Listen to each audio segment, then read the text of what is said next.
আসসালামু আলাইকুম। আমি এখন আছি কলোনি হাগেনে। এটাকে বলে অ্যাকচুয়ালি কলোনি হাগেন, কেউ বলে যে সামার হিত্তা, হ্যাঁ, অথবা সামার কটেজ। তো এই জায়গাটা আমরা যেখানে থাকি আমরা থাকি হচ্ছে ক্রিনশোতে, অসলো ক্রিনশোতে। তো এটা খুবই কাছে, ওয়াকিং ডিস্টেন্স। তো আমার জায়গাটা ভীষণ ভালো লাগে, তাই আমি ভাবলাম যে আপনাদেরকে একটা জিনিস শেয়ার করি। এত সুন্দর একটা পরিবেশ, চতুর্দিকে পাখির ডাক, হ্যাঁ, তারপরে হচ্ছে এখানে আপনার বসার একটা সুন্দর জায়গা, সামনে বাচ্চাদের খেলার জায়গা আছে। আমার ভালো লাগছে বলতে যে এই যে এত সুন্দর বসার জায়গার মধ্যেও আপনার পাশে রেখে দিয়েছে ওরা বই। ওরা ভীষণ পছন্দ করে, মানে বই পড়ার জন্য বাচ্চাদেরকে বা বড়দেরকে এনকারেজ করে যে আপনারা যেন বই পড়েন। আমরা হয়তো ভাবি যে এই বইগুলো কেউ নিয়ে গেলে বা কিছু, কিন্তু দেখেন এই বইগুলো পুরোপুরি ওপেন আছে, যার ইচ্ছে পড়বে, আবার সুন্দর করে এখানে রেখে দিয়ে চলে যাবে। কেউ চাইলে কিন্তু এখানে এসে বই রাখতেও পারে, শেয়ারও করতে পারে অন্যদের সাথে। তো এইভাবে যদি আমরা পড়ার এরকম করে একটা পরিবেশ ক্রিয়েট করি, কেউ যদি চায় যে আমি পড়তে চাই বা একটু কিছু নিয়ে ভাবতে চাই, নিরিবিলি পরিবেশে বসে নিজেকে আবিষ্কার করতে চাই, আপনাকে পরিবেশ অবশ্যই টানবে। এই যে এই হিত্তাগুলো, যেটাকে আমরা কটেজ বলি, এখানে দেখেন খুবই ছোট ছোট এবং অনেক সুন্দর করে বাগান করা আছে গাছের, মানে ওরা হচ্ছে অ্যাপেল গাছ বা প্লাম, স্ট্রবেরি, ব্লুবার, এগুলো সব কিছু আছে এখানে। তো অনেক বাচ্চারা আসে, যে আমরা নিজেরাও অনেক সময় আসি, তখন দেখা যায় যে কেউ চাইলে এখান থেকে খেতেও পারে বাচ্চাদেরকে নিয়ে। অনেক সময় ওরা লিখেও রাখে যে আপনি চাইলে নিতে পারেন। এই যে বাচ্চাদের খেলার পরিবেশ, অদ্ভুত একটা সুন্দর জায়গা, প্যারেন্টসদের জন্য শান্তির একটা জায়গা, যে বাচ্চারা খেলবে, বাবা মা বসে থাকবে। অনেক সময় বাচ্চাদেরকে নিয়ে স্কুলগুলো থেকেও এখানে আসে। দেখা যায় যে ওরা ট্যুর বলে, যে যেহেতু স্কুলগুলো খুবই কাছে, ক্রিনশো স্কুল এবং বার্নহাগেগুলো, আমি নিজেও এখানে আমাদের বার্নহাগের বাচ্চাগুলোকে নিয়ে এখানে এসেছি।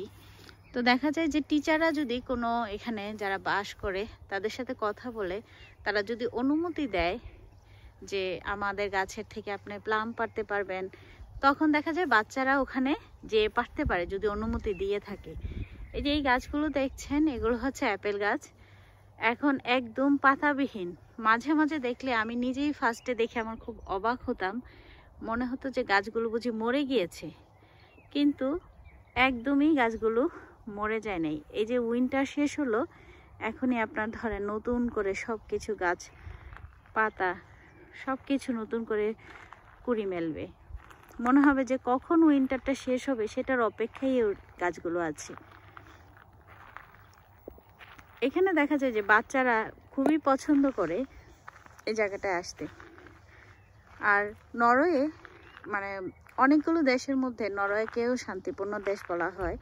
ফিনল্যান্ড যেরকম শান্তিপূর্ণ দেশ, নরওয়ে এরকম। তো নরওয়ের এই ব্যাপারগুলো আমাকে ভীষণ ভালো লাগে, যে আপনার একদমই মনে হবে যে স্ট্রেস আমাদের লাইফে থাকবেই, আমরা নিজেরাও প্রচুর কাজ করি, সবাই দেশে যেরকম কাজ করে দেশের বাইরেও মানুষ সমান হারে বিজি, কিন্তু তারপরও একটা জায়গা আছে যেখানে মনে হবে যে আপনি একটু বসে নিরিবিলি বসতে পারবেন, দম ফেলতে পারবেন, স্ট্রেস কমাতে পারবেন।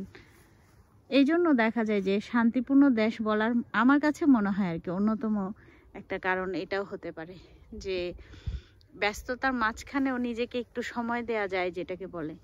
আমি অন্য আরেক দিন যদি এরকম কোনো কিছু হুট করে ভালো লাগে, যে আমার মনে হয় যে আপনাদের সাথে শেয়ার করা যায়, আমি তাহলে আপনাদের সাথে শেয়ার করব। অনেক সময় দেখা যায় যে আমি হয়তো বা আমার চ্যানেলে ছোট ছোট ভিডিও দেই, যেখানে আমি কোথাও যাচ্ছি বা অন্য জায়গায়, বা কোনো ইনফরমেশন বা ক্রাফটিং, বাচ্চাদেরকে নিয়ে কি করা যায়, সেরকম ভিডিওগুলো আমি সাধারণত দিয়ে থাকি। কিন্তু অনেক সময় আমি দেখা যায় যে ডেসক্রিপশন দেই না, কিন্তু হয়তো বা আমি সময় করতে পারলে আপনাদেরকে ছোট ছোট ইনফরমেশন নিয়ে ভিডিও দিব, যে কিভাবে আমরা নরওয়েতে এসে জব বা নরওয়েজিয়ান শেখা, সেই ইনফরমেশনগুলো।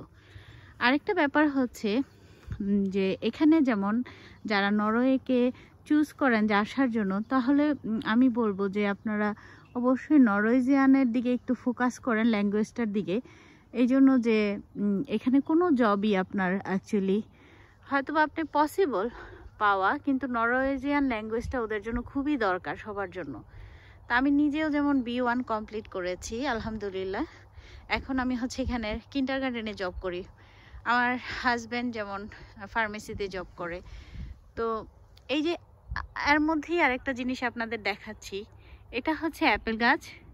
দেখেন একদম শুধু অ্যাপেল ফুল ফুটে আছে, কিন্তু কয়েকদিন আগেও যে গাছে কোনো ফুল তো ছিলই না, কিন্তু এত সুন্দর করে ফুল ফুটে আছে। এখন কয়েকদিন পরে এখানে অ্যাপেল ফুল ফুটবে, অ্যাপেল ধরবে, সবাই আসবে দেখতে। ঠিক আছে তাহলে, আল্লাহ হাফেজ।